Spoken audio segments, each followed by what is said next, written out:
Sa ngalan ng Ama, ng Anak at ng Espiritu Santo. Amen. Sumainyo ang Panginoon. At sumaiyo rin. Mga kapatid, kailangan natin tanggapin na habang tayo nabubuhay, na magkakaroon tayo ng mga takot at pangamba. Pero ano bang kabaliktaran ng takot? Lakas ng loob? Hindi. Nawawala lang ang takot kapag tayo ay may tiwala sa Diyos, kapag tayo ay nananalig, kapag tayo ay nananampalataya. Pag ikaw ay naniwala sa Diyos, hindi naman agad nawawala yung iyong problema. Pero binibigyan ka niya ng panibagong lakas ng loob. Walang pananampalataya, wala kang tapang. May tapang ka dahil merong isang malakas na Diyos na magtatanggol sa iyo sa gitna ng iyong mga pagsubok at problema. Aminin natin ang mga pagkakataon na kung saan tayo'y humarap sa ating mga problema na mag-isa. Inaakala natin na kaya natin. Alalahanin natin ang mga pagkakataon na kung saan nakalimutan natin na meron palang Diyos na nagmamahal sa atin, tumutulong sa atin. Kapag nakalimutan mong Diyos, diyan ka nagkakasala. Kaya naman sa mga pagkakataon ng ating kahinaan at kasalanan, hilingin natin muli ang kanyang awa. Kaya naman tayo magpakumbaba at sabihin natin, inaamin ko Sa makapangyarihang Diyos at sa inyo mga kapatid, na lubha akong nagkasala sa isip, sa salita, sa gawa, at sa aking pagkukulang. Kaya isinasamo ko sa mahal na Birheng Maria, sa lahat ng mga anghel at mga banal, at sa inyo mga kapatid, na ako'y ipanalangin sa Panginoong ating Diyos. kawan tayo ng makapangyarihang Diyos. Patawarin tayo sa ating mga kasalanan at patnubayan tayo sa buhay na walang hanggan. Amen. Panginoon, kaawaan mo kami. Panginoon, kaawaan mo kami. Kristo, kaawaan mo kami. Kristo, kaawaan mo kami. Panginoon, kaawaan mo kami. Panginoon, kaawaan mo kami. Manalangin tayo.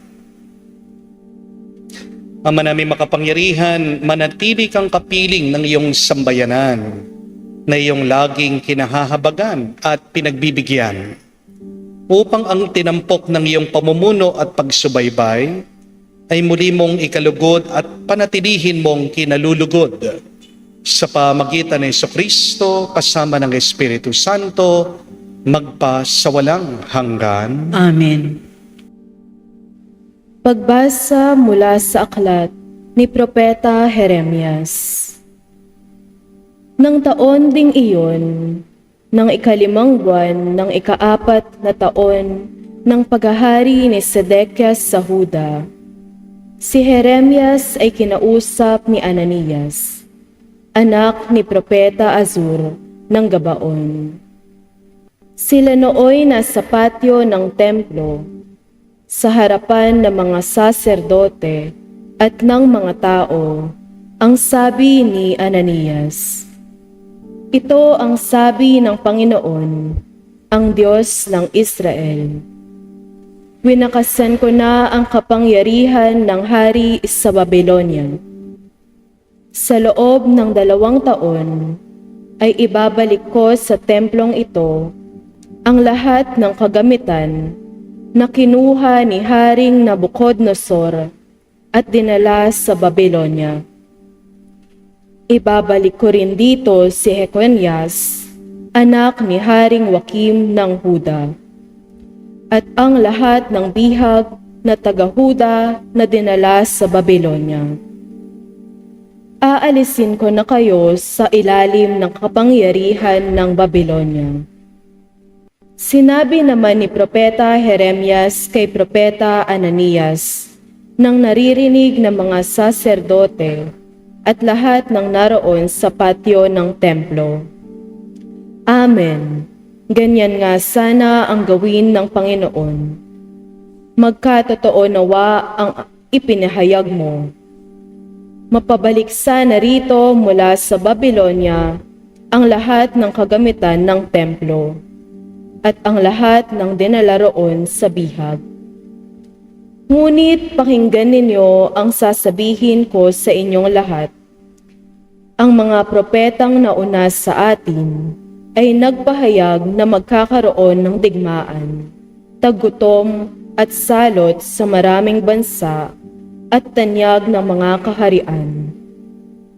Kung magkatotoo ang pahayag ng isang propeta na iiral ang kapayapaan, saka lamang natin malalaman na ang Panginoon nga ang nagsugo sa kanya. Pagkarinig niyon, kinuha ni Propeta Ananias ang pamatok na nasa batok ni Jeremias at binali. Pagkatapos, sinabi niya sa lahat ng naroroon, "Sinasabi ng Panginoon na ganito ang gagawin niya sa mga pamatok na inilagay ni Haring Nabucodonosor sa lahat ng bansa. At ito'y gagawin niya sa loob ng 2 taon." At umalis si Propeta Jeremias. Pagkalipas ng kaunting panahon mula nang baliin ni Propeta Ananias ang pamatok ni Propeta Jeremias, kinausap ng Panginoon si Jeremias. "Pumunta ka kay Ananias at sabihin mo, nawasak mo nga ang pamatok na kahoy, ngunit papalitan ko ng bakal. Lalagyan ko ng pamatok na bakal ang lahat ng bansang ito upang sila'y maglingkod kay Nabucodonosor. At magkakagayon nga, siya'y paglilikuran sapagkat ipinailalim ko sa kanya pati ang mga hayop na parang." At sinabi pa ni Propeta Jeremias, "Ananias, hindi ka sinugo ng Panginoon at pinapaniwala mo sa isang kabulaanan ang mga taong ito. Kaya't ang sabi ng Panginoon, ikaw ay mawawala sa daigdig na ito, mamamatay ka sa taon ding ito, sapagkat tinuruan mo ang bayan na maghimagsik laban sa Panginoon." At nang 7 buwan nga ng taong iyon, si Propeta Ananias ay namatay. Ang salita ng Diyos. Salamat sa Diyos. Poon, ituro mo sa akin ang utos mo upang sundin. Poon, ituro mo sa akin ang utos mo upang sundin. Sa landas na di matuwid, huwag mo akong babayaan. Pagkat ikaw ang mabuti, ituro ang iyong aral. Poon, ituro mo sa akin ang utos mo upang sundin. Tulungan mong ihiyag ko yaong tunay na balita. Yamang sa iyong kahatulan, lubos akong may tiwala. Poon, ituro mo sa akin ang utos mo upang sundin. Sa akin ay magsilapit, ang sa iyo ay may takot. Maging yaong mga tao na alam ang iyong utos. Poon, ituro mo sa akin ang utos mo upang sundin.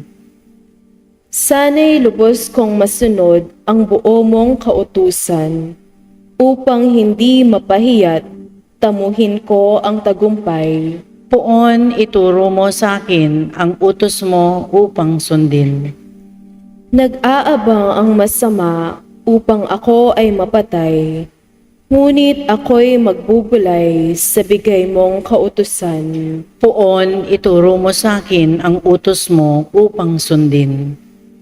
Hindi ako nagpabaya sa utos mo at tuntunin, pagkat ikaw ang guro ko na nagturo ng aralin. Poon, ituro mo sa akin ang utos mo upang sundin. Ang tao ay nabubuhay sa salita ng may kapal na pagkaing kanyang bigay. Aleluya, aleluya. Sumainyo ang Panginoon. At sumaiyo rin. Ang mabuting balita ng Panginoon ayon kay San Mateo. Papuri sa iyo, Panginoon. Nung panong yun, Matapos na mabusog ang mga tao, agad pinasakay ni Jesus sa bangka ang kanyang mga alagad at pinauna sa kabilang ibayo samantalang pinauwi niya ang mga tao. Pag-aalis ng mga ito, umahon siya sa burol upang manalangin. Nag-iisa siyang inabot doon ng gabi.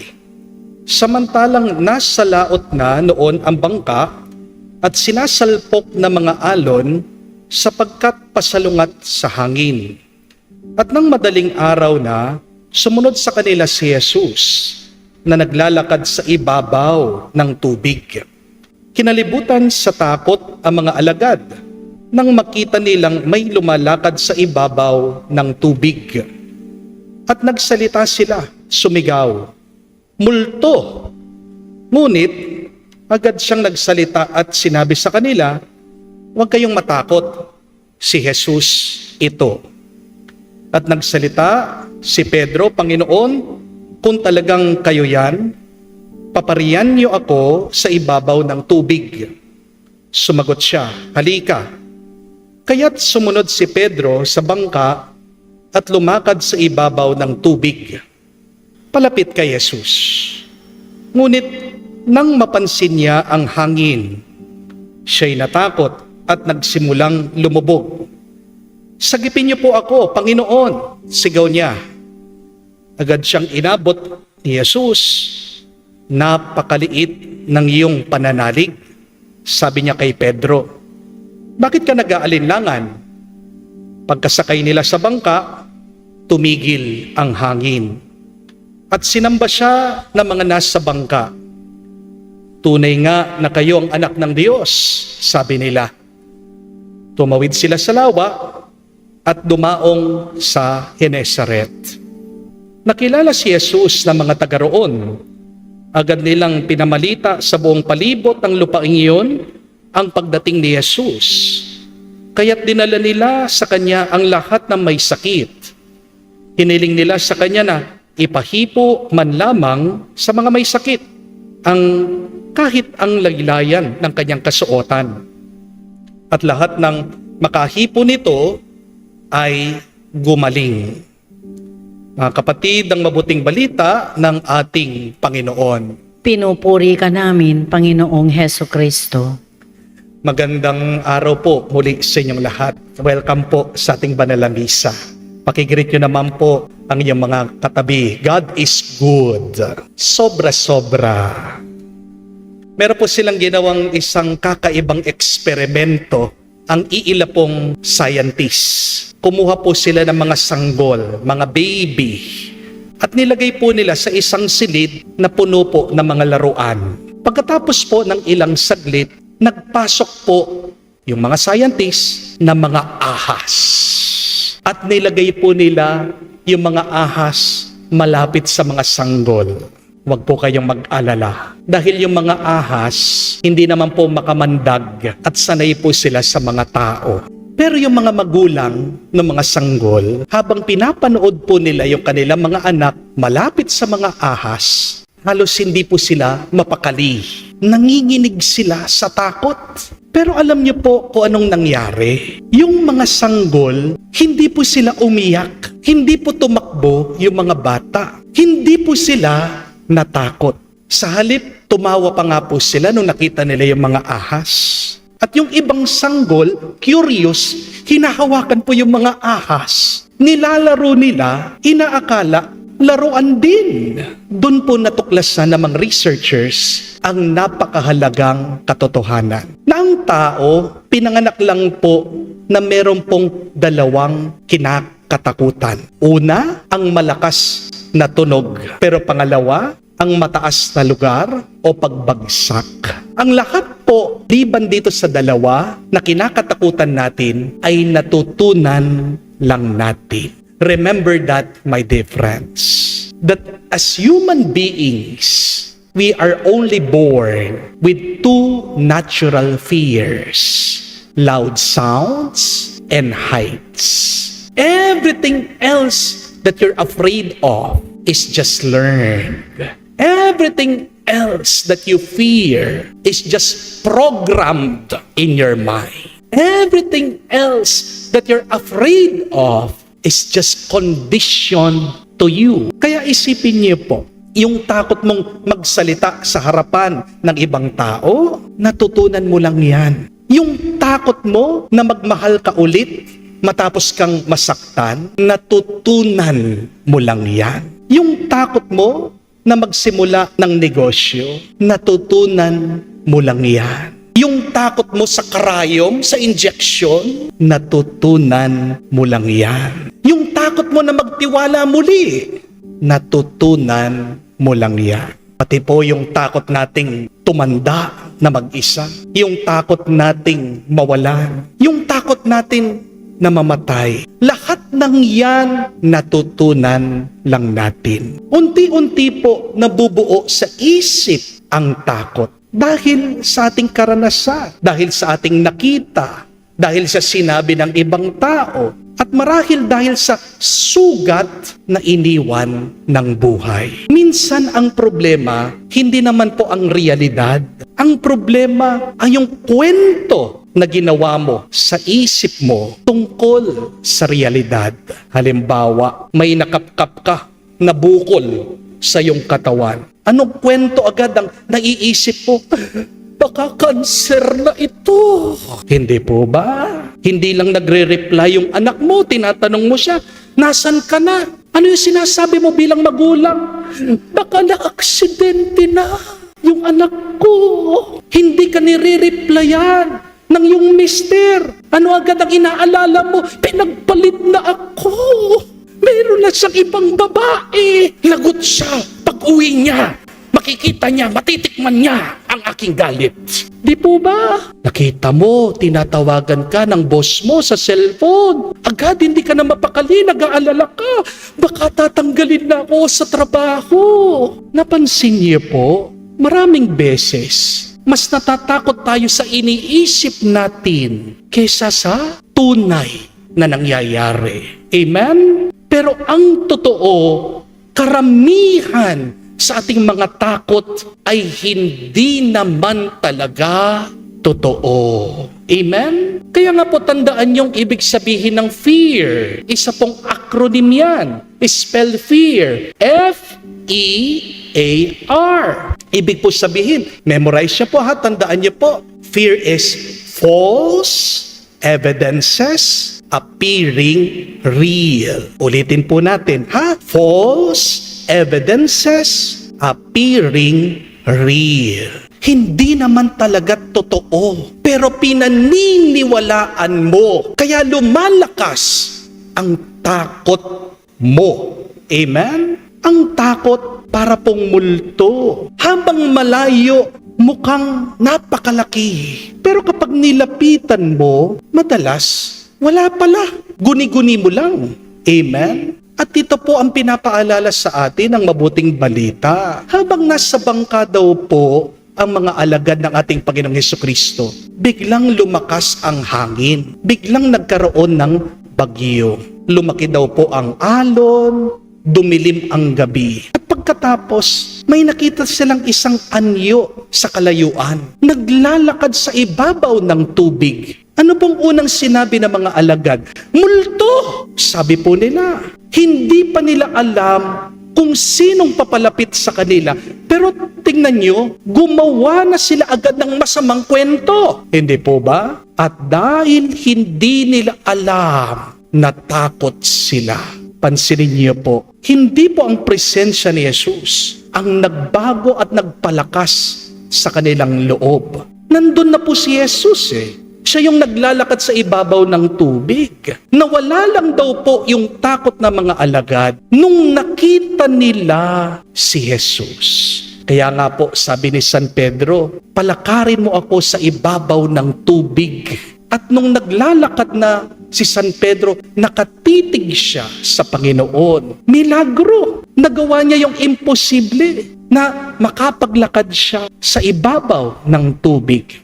Pero nung napansin daw niya, nung nawala ng tingin niya sa Panginoon, napansin niya na napakalakas ng hangin, mataas na ang alon, doon daw po siya lumubog sa tubig. Tingnan niyo po yun. Ang milagro ay nag-umpisa dahil nakatingin siya kay Jesus. Kaya nga alisin mo ang paningin mo sa Diyos, walang himala.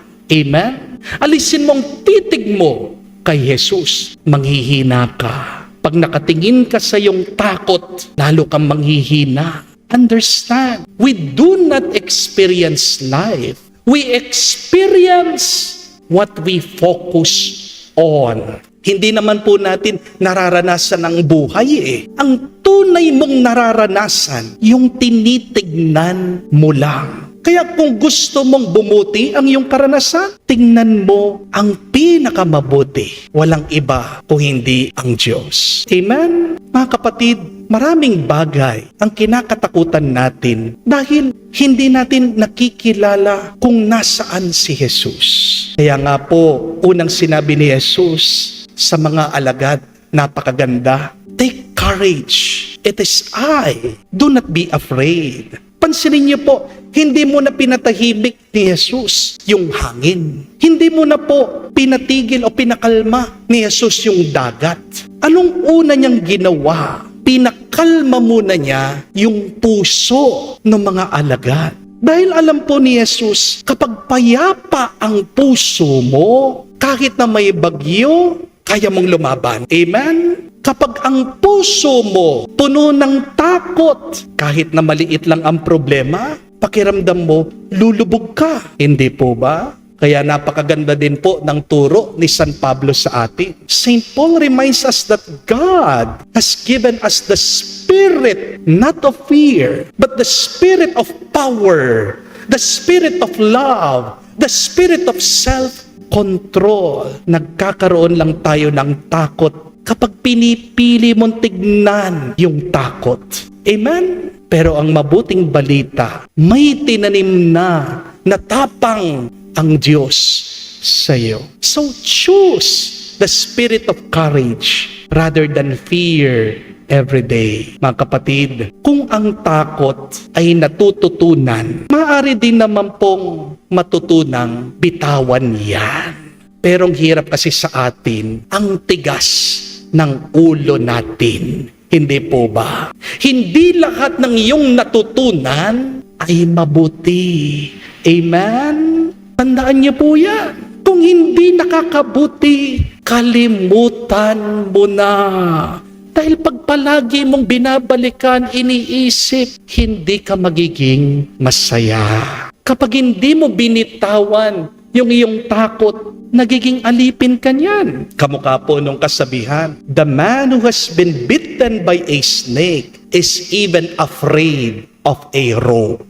Ang tao daw na naduklaw ng ahas, kahit yung tali, kinatatakutan na. Ang takot, kapag nanatili po sa puso, nagiging trauma. At kapag may trauma ka, binubulag ka nito para makita mo ang mga bagong biyaya, bagong grasya, bagong himala na binibigay ng Diyos araw-araw sa iyo. Ang tanong, paano po ba lumaya sa takot? Simple lang po, paulit-ulit lang nating balikan ang salita ng Diyos. Mapapalitan ang takot mo kung paulit-ulit mong pakikinggan, uunawain ang salita ng Diyos. Amen? Replace the voice of fear with the voice of God. Kapag sinasabi ng takot sa iyo, hindi mo kaya, ang sabihin mo, kasama ko si Jesus. Kapag sinasabi ng takot sa iyo, baka bumagsak ka, baka magkamali ka, ang sabihin mo, kung magkamali man ako, kung mahulog man ako, sasaluhin ako ng Diyos.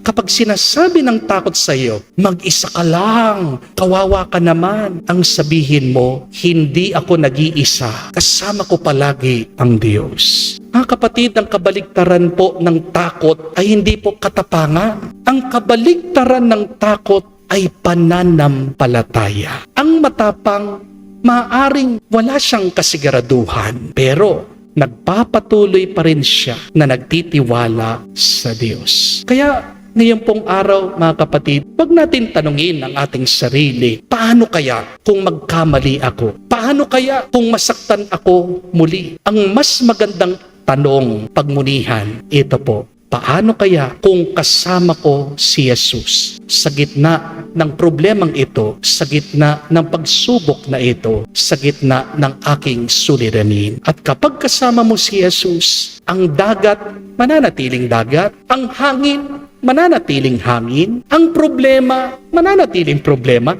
Pero, merong pagkakaiba. Kapag kasama mo si Jesus, yung puso mo, mananatiling payapa. At kapag payapa ang puso mo, walang bagyo, walang problema na kayang lumunod sa iyo. Basta't magtiwala ka lang sa Diyos, lalakas ka at malalampasan mo lahat ng takot at ng problema. Amen.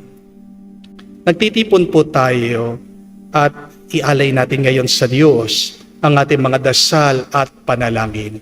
Ating sabihin, Panginoon, dinggin mo kami. Panginoon, dinggin mo kami. Ang simbahan sa buong mundo, naway sumaksi sa salita at gawa sa pag-ibig at kalinga ng Diyos. Sa mga nangagugutom at nangangailangan, manalangin tayo sa Panginoon. Panginoon, dinggin mo kami. Ang mga leader ng mga bansa na may pinangahawakang matatayog na posisyon at malawak na kapangyarihan, naway tumulong na may pamahagi ang kayamanan ng daigdig upang sa gayon wala ni isang bansa ang malagay sa panganib at pagkagutom. Manalangin tayo sa Panginoon. Panginoon, dinggin mo kami. Bilang isang komunidad, tayo naway maging mga kapwa na babad sa pananalangin at maging laging handa sa pagbibigay ng ating panahon at karunungan sa pagtulong sa mga naghahanap ng kahulugan sa buhay. Manalangin tayo sa Panginoon. Panginoon, dinggin mo kami. Sa katahimikan po ng ating puso, sabihin natin sa Diyos ang ating mga personal na pangangailangan. Ama naming nasa langit, bigyan pansin kaming nangangailangan ng iyong habag. Punuin mo ang aming mga puso sa iyong pag-ibig. Huwag mo kaming pahintulot na mawalay sa iyo. Hinihiling namin ito sa pamagitan ni Kristo, aming Panginoon. Amen. Manalangin kayo mga kapatid, parang ating mga paghahain ay kalugdan ng Diyos, amang makapangyarihan. Tanggapin nawa ng Panginoon itong paghahain sa iyong mga kamay, sa kapurihan niya at karangalan, sa ating kapakinabangan at sa buong sambayanan niyang banal. Ama naming lumikha, para mo ng awa, gawin mong banal ang mga alay namin sa iyong kalugdan, at kami gawin mong hain ng iyong laging nakalaan. Sa pamagitan ni Jesucristo kasama ng Espiritu Santo, magpa sa walang hanggan. Amen. Sumainyo ang Panginoon. At sumaiyo rin. Itaas sa Diyos sa inyong mga puso at diwa. Itinaas na namin sa Panginoon. Pasalamatan natin ang Panginoong ating Diyos. Marapat na siya ay pasalamatan. Ama naming makapangyarihan, tunay nga marapat ay ikaw ang aming pasalamatan. Sa pamagitan ni Jesucristo na aming Panginoon, kinalugod mo sa kanya'y baguhing mabuti ang lahat, at sa pamagitan niya aming tinanggap ang iyong abot-abot na kaloob at paglingap. Kahit na siya ay hindi naiiba sa iyo, minabuti niyang maging di na rin naiiba sa mga tao. Hamak siyang tulad namin sa kamatayang totoo, noong inihain niya ang sarili nang kami makasundo mo. Kaya naman iyong dinangal siya at iyong tinampok upang sa lahat siya'y manguna. Ngayon nga'y lahat ng kanyang nakikisa ay talagang magkakamit ng iyong buhay at ligaya. Kaya kaisa na mga anghel nagpuri sa iyo nang walang humpay sa kalangitan. Kami nagbubunyi sa iyong kadakilaan.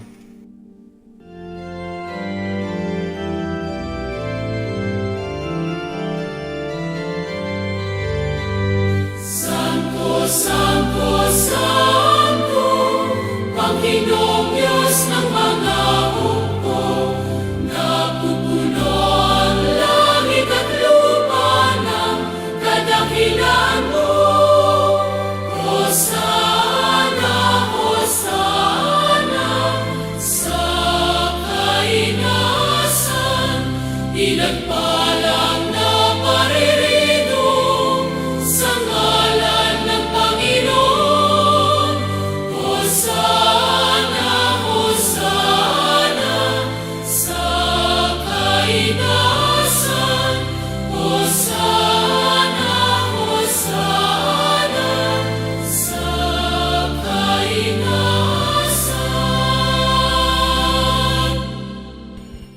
Ama naming banal, ikaw ang bukal ng tanang kabanalan. Kaya't sa pamagitan ng iyong Espiritu, gawin mong banal ang mga kaloob na ito upang para sa amin maging katawan at dugo ng aming Panginoong Hesu Kristo.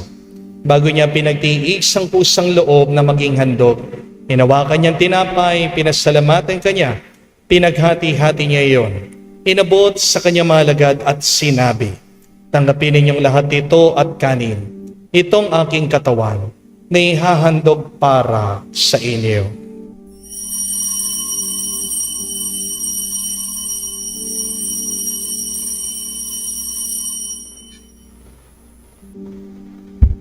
Gayon din naman na matapos ang hapunan, hinawakan niyang kalis.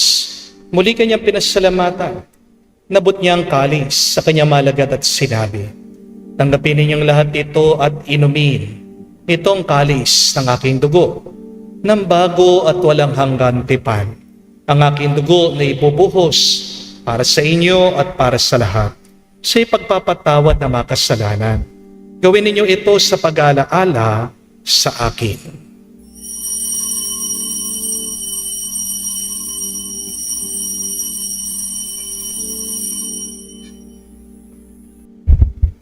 Ang misteryo ng pananampalataya.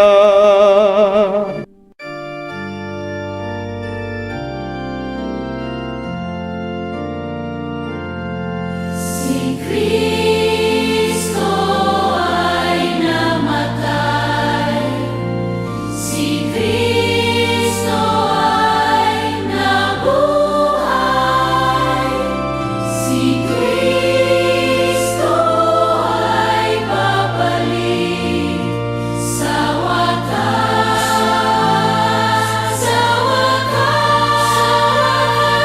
sa wakas ng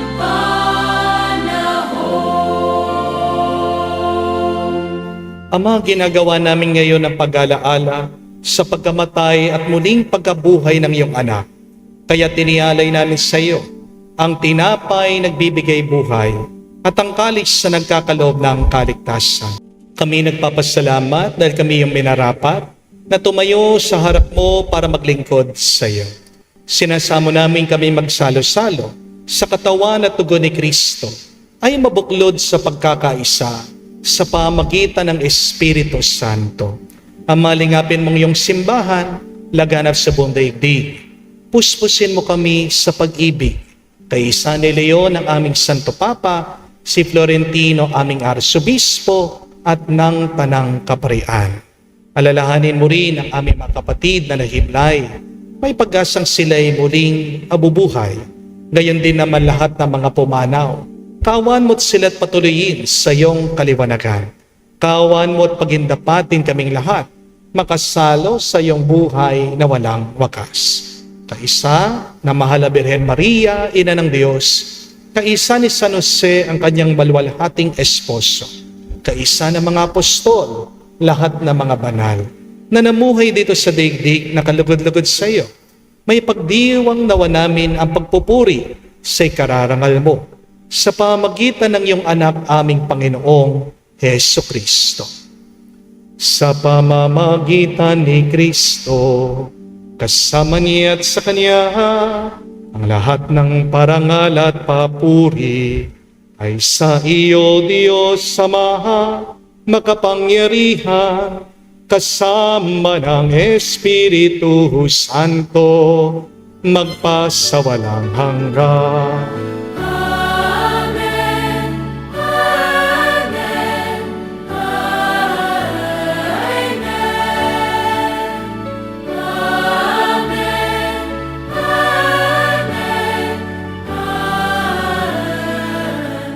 Sa nakagaling na utos sa turo ni Jesus sa Panginoon natin at Diyos, ipahayag natin ng lakas, loob.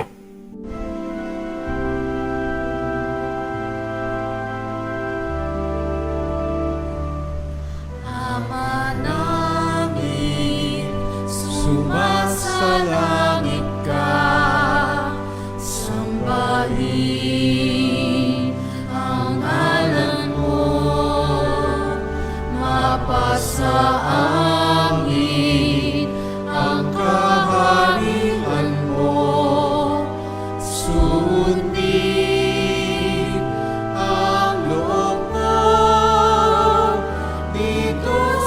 lupa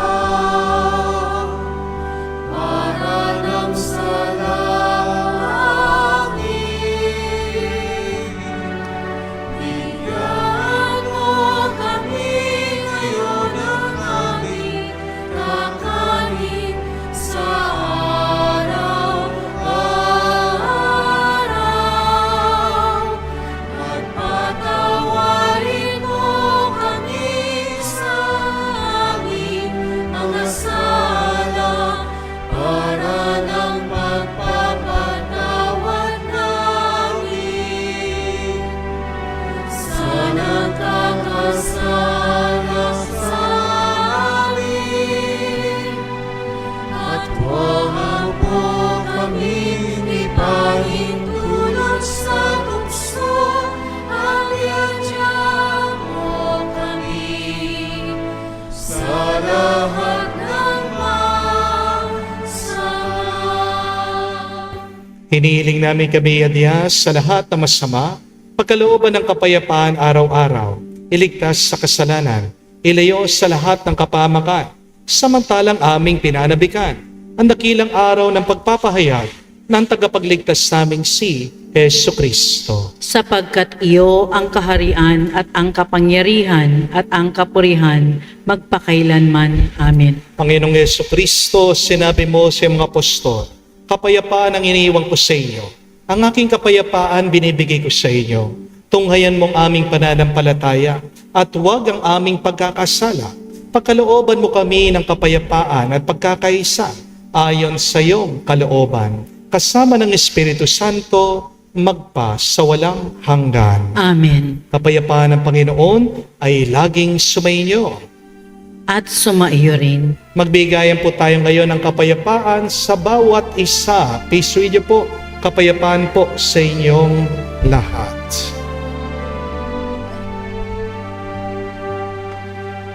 Kordero ng Diyos na nag-aalis ng mga kasalanan ng sanlibutan, maawa ka sa amin. Maawa ka sa amin. Kordero ng Diyos na nag-aalis ng mga kasalanan ng sanlibutan, maawa ka sa amin. Maawa ka sa amin. Kordero ng Diyos na nag-aalis ng mga kasalanan ng sanlibutan, ipagkaloob mo sa amin ang kapayapaan.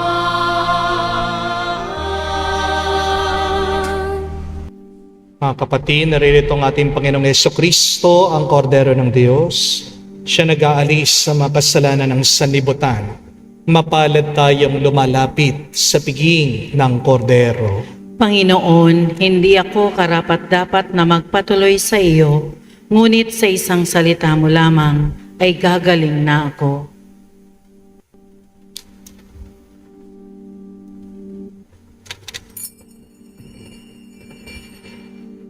Manalangin tayo.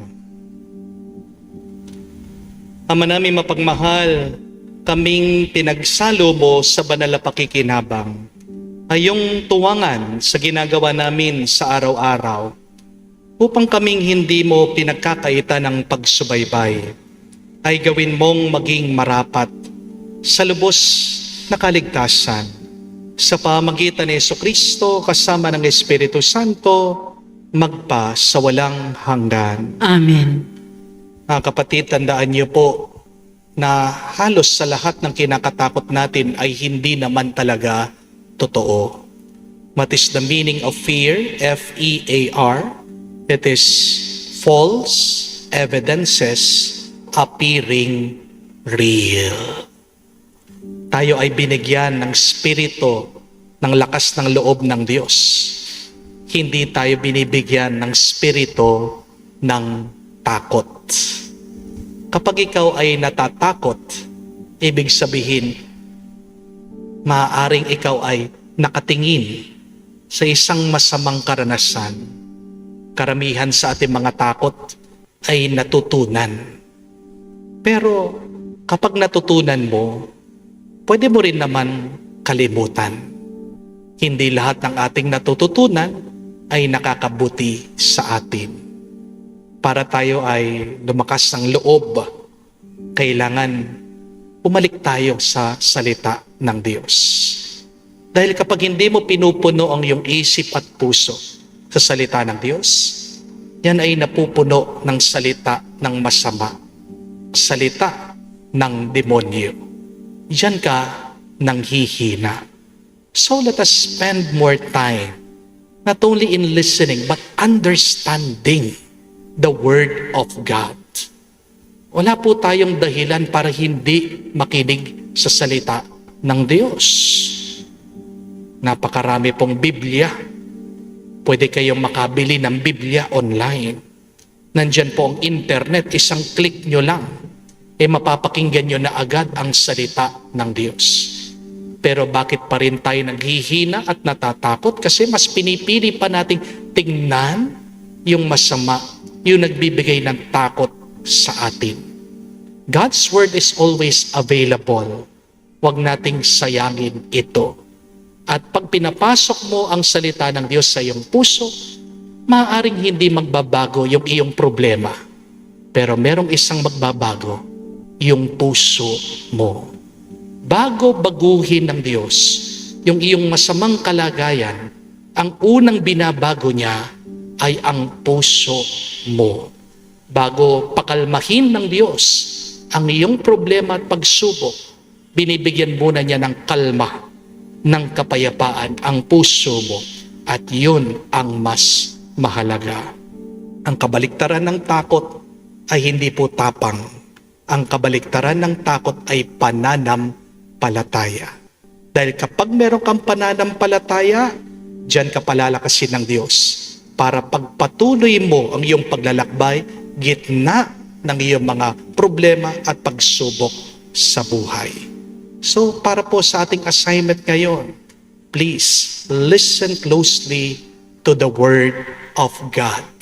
Dahil tanging ang kanyang salita lang ang makakapagbago sa iyong buhay sa loob at sa labas. Sumaiyo ang Panginoon. At sumaiyo rin. At kayo basbasa ng Diyos, makapangyarihan sa lahat, sa ngalan ng Ama, ng Anak, ng Espiritu Santo. Amen. Ang ating misa ay natapos na. Humayo kayo sa kapayapaan ni Kristo. Salamat sa Diyos.